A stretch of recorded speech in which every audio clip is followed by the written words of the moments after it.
Magandang hapon po. Salamat po sa time at pagkakataon na binigay niyo po sa akin upang ako po ay maaaring makipag Bible study sa inyo ng konting oras, konting time lang sa salita ng Diyos at sa pamamagitan ng prayer. May lapit natin sa Panginoon yung mga pangangailangan natin at mabigyan tayo ng grasya galing sa Panginoon dahil kay Jesucristo. So ako po ay humihingi lang ng konting paumanhin para magbasa ng Bible, magbigay ng kung ano ang message ng Panginoon sa kanyang salita sa araw na ito. At nawa, ang Panginoon ay makatagpo siya ng taon, mga ilan sa inyo, sa atin, ay manumbalik sa Panginoon, magsisi, at yung iba tunay na sumampalataya sa Panginoon, magkaroon ng buhay na walang hanggan sa pamamagitan ng pananampalataya sa Panginoon sa Kristo. So thank you po sa time ninyo. Mag-pray tayo tapos magbasa ng Bible at start na tayo sa preaching ng salita ng Diyos. Dakilang Diyos, salamat Lord sa pagkakataon na binigay niyo po sa amin upang kami po ay makapagpulong, makapagtipon Lord ng ganito at makarinig ng salita ng Diyos galing sa langit, Lord. Galing sa salita ng Diyos na kinasihan po ninyo at prinotektahan. Mula pa sa panahon ni Moises nung sinulat niya ito matagal ng panahon, hanggang ngayon ay nandito pa rin sa salita ng Diyos at hindi nagbago, walang pagbabago, walang kulang, walang labis sa iyong mga salita. So Lord, i-bless po ninyo ang salita ng Diyos sa aming mga puso, Lord, na kami po ay manumbalik sa inyo. At ang ilan sa amin, Lord, ay tunay na magsisi, tunay na sumampalataya sa inyo. Magkaroon ng sagot sa kanilang mga pananalangin.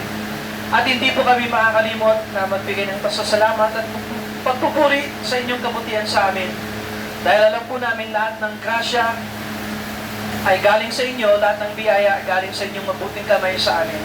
Lord, hapusin po ninyo kami sa banal na Espiritu Santo.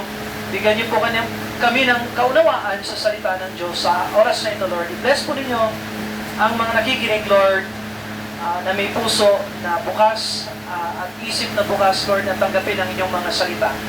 Lord, i-bless niyo po kami alang-alang kay Jesucristo. Ito pong aming dalangin. Amen and amen. Mag-start ako sa Genesis chapter 4. Kung yung ilan sa inyo, baka naalala ninyo yung napag-aralan natin last Monday, noong pinag-aralan natin yung paglilitis ng Diyos kay Cain. Dahil sa karumal-dumal na krimen na ginawa ni Cain sa kanyang kapatid, pinaslang niya ang kanyang kapatid na si Abel. Sa Genesis chapter 4, dahil sa selos, dahil sa galit, at kung ano-ano pang iba't iba pang samot-saring kasalanang nabuo sa puso ni Cain, at dahil hindi niya nasugpo ang kasalanan at buot galit sa kanyang puso, ito ay namunga ng pagpatay sa kanyang sariling kapatid na si Abel. So ngayon, nagpasya ang Diyos, tinawag siya ng Diyos upang bigyan siya ng hustisya. At nagpasya ang Diyos, ang hatol ng Diyos sa kanya, ang sabi ng Panginoon, sa Genesis chapter 4 verse 11, ngayon sinusumpa kita mula sa lupa, binuka ng lupa ang bibig nito upang tanggapin ang dugo ng iyong kapatid mula sa iyong kamay. Kapag binubungkal mo ang lupa, ito ay di muling magbibigay sa iyo ng kanyang lakas. Ikaw ay magiging palaboy at pag-alagala sa lupa. Napakabigat ang hatol ng Diyos kay Cain dahil si Cain ay isang magsasaka at mambubukid at alam niya, eksperto siya sa pagtanim, sa pag-alaga ng lupa, sa paglaki ng mga halaman at sa pag-ani nito, sa pag-alaga ng mga halaman, mga prutas, mga gulay. Subalit ngayon, ang hatol ng Diyos sa kanya ay kapag binungkal mo ang lupa, ito ay di muling magbibigay sa iyo ng kanyang lakas. So, sinumpa ng Diyos itong si Cain dahil sa kanyang karumal-dumal na ginawa sa kanyang kapatid. At ipagpapatuloy na natin yung pag-aaral ngayon sa tatlong verses, verse 13, 14, tsaka 15. Genesis chapter 4, verse 13, 14, 15. Ang sabi ng Bible, at sinabi ni Cain sa Panginoon, ang parusa mo sa akin ay higit kaysa sa nakakaya ko. Ako ngayon ay tinataboy mo mula sa ibabaw ng lupa At ako'y maikukubli sa iyong mukha. Ako'y magiging palaboy at pag-alak. Sino mang makakakita sa akin ay papatayin ako, sabi ni Cain. At sinabi sa kanya ng Panginoon, hindi. Sino mang pumatay kay Cain ay 7 ulit na gagantihan. At nilagyan ng Panginoon ng isang tanda si Cain upang hindi siya patayin ng sino mang makakakita sa kanya. So dito nakikita natin ang reklamo ni Cain dahil sa sobrang bigat sa kanya ang hatol ng Diyos. Sinabi ni Cain sa Panginoon, ang parusa sa akin ay higit kaysa sa makakaya ko. Mabuti pa si Cain at nabigyan pa siya ng due process. Pero hindi binigay ni Cain ng due process ang kanyang kapatid na pinatay. Pero ngayon, na ang hustisya ay tumitingin sa mata ni Cain, ngayon humihingi si Cain ng pagpapagaan sa kanyang hatol na galing sa Diyos. Ang parusa sa akin ay higit kaysa sa makakaya ko, sabi ni Cain. Puno itong salita ng galit. Puno itong salita ng pag-away niya sa Diyos. Biro mo, ang kaaway niya, Diyos. Sa palagay mo, sinong mananalo? Pag ang kaaway ng tao, ang Diyos, sinong mananalo? Ang Diyos ang mananalo palagi. Amen? Pero itong si Cain ay kinain ng kanyang galit, kinain ng kanyang pagsiselos, kinain ng kanyang maling pagsamba sa Panginoon, kinain siya ng sobrang dami ng galit, pinatay niya ang kanyang kapatid, nagsinungaling siya sa Diyos. Tandaan natin, sinabi ng Diyos kay Cain, nasaan ang iyong kapatid? Sinabi ni Cain, ewan ko, ako ba ang tagapag-alaga ng aking kapatid? Sinisipan niya ang Diyos. Hindi ba ikaw ang Diyos? Hindi ba ikaw dapat ang nag-aalaga sa lahat? Ba't pinabayaan mo na patayin ko ang aking kapatid? Talagang wala mong utak ang tao na kung wala siyang pagsisisi. Ang tao na walang tunay na pagsisisi sa kanyang kasalanan ay hindi, kahit na ang Diyos ay nakikipag-usap sa kanya, ay hindi siya makakatanto ng kapatawaran dahil wala siyang pagsisisi at walang pagbabago sa kanyang isip. Kaya, ayan ang naging ugali ni Cain. Sinabi ni Cain sa Panginoon, ang parusa sa akin ay higit kaysa sa makakaya ko. Walang pag-asa si Cain kung wala siyang pagsisisi. Ang sabi ng Bible, patong-patong ang mga kasalanan. Sa Psalm 69, Verse 27, ang sabi ng Bible, dagdagan mo ng kasamaan ang kanilang kasamaan at huwag nawa silang dumating sa iyong katuwiran. So nadadagdagan ng kasamaan ang kasamaan at nadadagdagan ng kasalanan ang kasalanan. Alam mo kasi, ang kasalanan ay nagiging pabigat sa buhay natin. Kung hindi lang sa kasalanan, maging maayos yung buhay natin. Pero sometimes, nadadala talaga tayo sa galit o nadadala tayo sa maling gawa. Kaya ang kailangan talaga natin humingi ng kapatawaran sa Diyos. At hindi natin maitutuwid ang nakaraan, pero maaari nating maituwid ang kasalukuyan para ang kinabukasan natin ay maging maayos. Kaya dapat, imbis na makipag-away tayo sa Diyos, katulad ng ginawa ni Cain, tayo dapat ay magpakumbaba. Tayo dapat ay hindi magreklamo sa Diyos, kundi tanggapin natin kung ano ang layunin ng Diyos para sa buhay natin. At giginhawa rin ang ating kinabukasan kung ayusin lang natin ang ngayon. Sa Proverbs chapter 12, verse 21. Proverbs chapter 12, verse 21.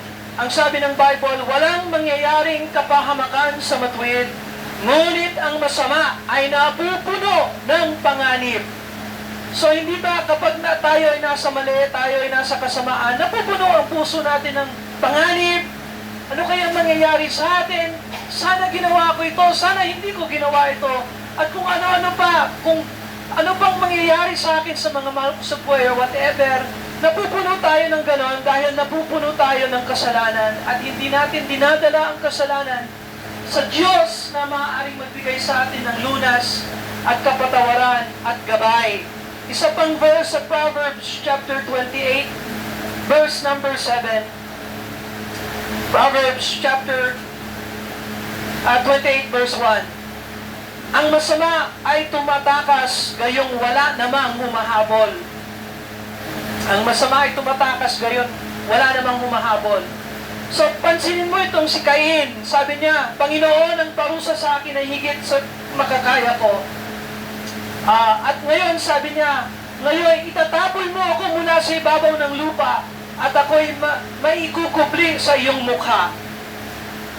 Alam ni Cain na ang pinili niyang landas ay hindi ang landas ng Diyos para sa kanyang buhay. At kapag tayo ay nasa maling landas, ang wala sa atin ay ang mukha ng Diyos. Naikukubli tayo ng masamang landas sa mukha ng Diyos. Pero sa Bible, ang mukha ng Diyos ay nagbibigay sa atin ng ligaya. Ang mukha ng Diyos ang nagbibigay sa atin ng ginhawa. At ang mukha ng Diyos ang nagbibigay sa atin ng pag-asa at kasiyahan at kapangyarihan. Kaya sa Bible, merong prayer sa Numbers chapter 6. Numbers chapter 6, ang prayer ng tinuro ng Diyos sa mga Levito na mga pare na ipag-pray nila ang Israel. Sabi ng Panginoon ito, pagpalain ka nawa ng Panginoon at ingatan ka. Paliwanagin nawa ng Panginoon ang kanyang mukha sa inyo at mahabag sa inyo at ilangap nawa ng Panginoon ang kanyang mukha sa inyo at bigyan ka ng kapayapaan. So magandang prayer po yan na dapat isipin natin. Kung makita lang natin ang mukha ng Panginoon, makikita natin ang kanyang grasya at ang kanyang awa at ang kanyang tulong. Saan natin makikita ang mukha ng Panginoon? Ito ay sa pamamagitan ng pananampalataya sa puso, sa isip, kung ibalik natin ang sarili nating pananaw, hindi sa ating kasalukuyan at hindi sa ating sarili, kung hindi ibalik natin ang ating pananaw sa Panginoong Hesukristo, na siya ang anak ng Diyos na katawang tao, siya na namatay, nilibing at muling nabuhay upang maging kapalit para sa ating mga kasalanan, upang maging tubos para sa ating mga kasalanan. Doon kay Hesukristo makikita ang mukha ng Diyos. Doon sa Kanya matatanto ang buhay na walang hanggan at kapayapaan at sagot sa ating mga pananalangin at gabay sa buhay magpakailanman.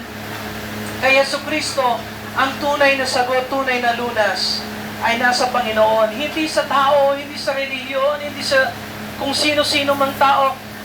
Alam po natin ang tulong ng tao ay limitado lamang.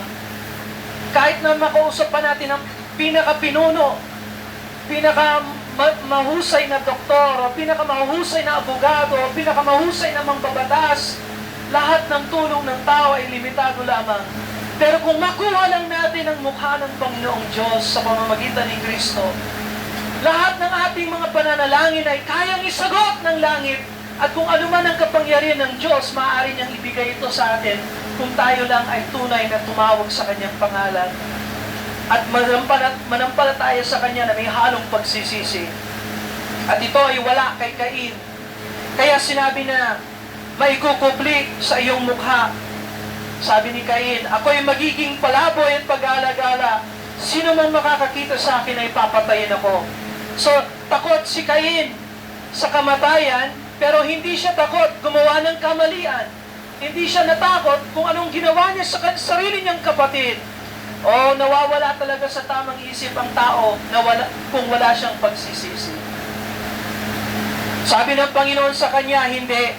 Sino mang pumatay kay Cain ay 7 ulit na gagantihan. So, tingnan mo sa hatol ng Diyos, may halong awa ang hatol ng Diyos. Kung tutusin, pumatay ng tao si Cain, kaya ano dapat ang hatol para kay Cain?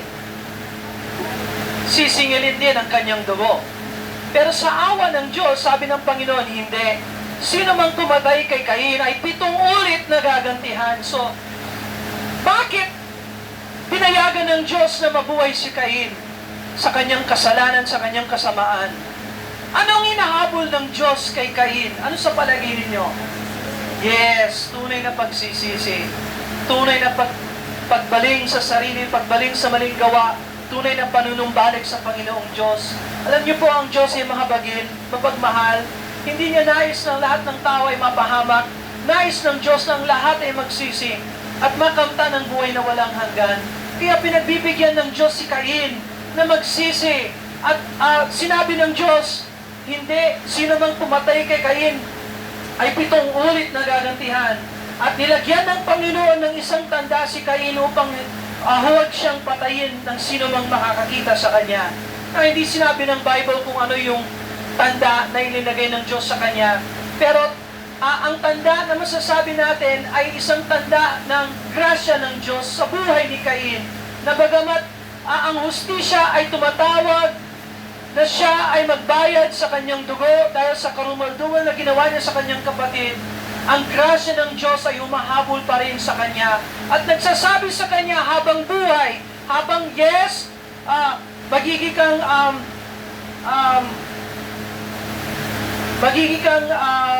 palaboy at pag-alagala sa lupa, pero araw-araw na nabubuhay ka, habang ikaw ay gumagala at palaboy, hinahabol ka pa rin ng grasya ng Diyos. Amen? So kaibigan, ang araw na ito ay araw ng magandang balita.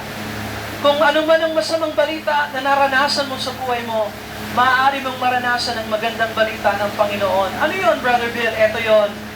Ang Diyos ay nagmamahal sa iyo at nais ng Diyos na bigyan ka ng kapayapaan at buhay na walang hanggan. Pero hanggat hindi ka sumusuko sa Diyos at hindi ka nagsisisi ng iyong kasalanan, hindi ka matutulungan ng Panginoon. Pero sa segundo na ikaw ay magsisi at bitawan mo ang iyong buhay at magpasakop ka sa Panginoon, tunay na tumawag ka sa kanyang pangalan, merong hilom sa kanyang grasya at may buhay na walang hanggan na maaari niyang ibuhos sa iyo.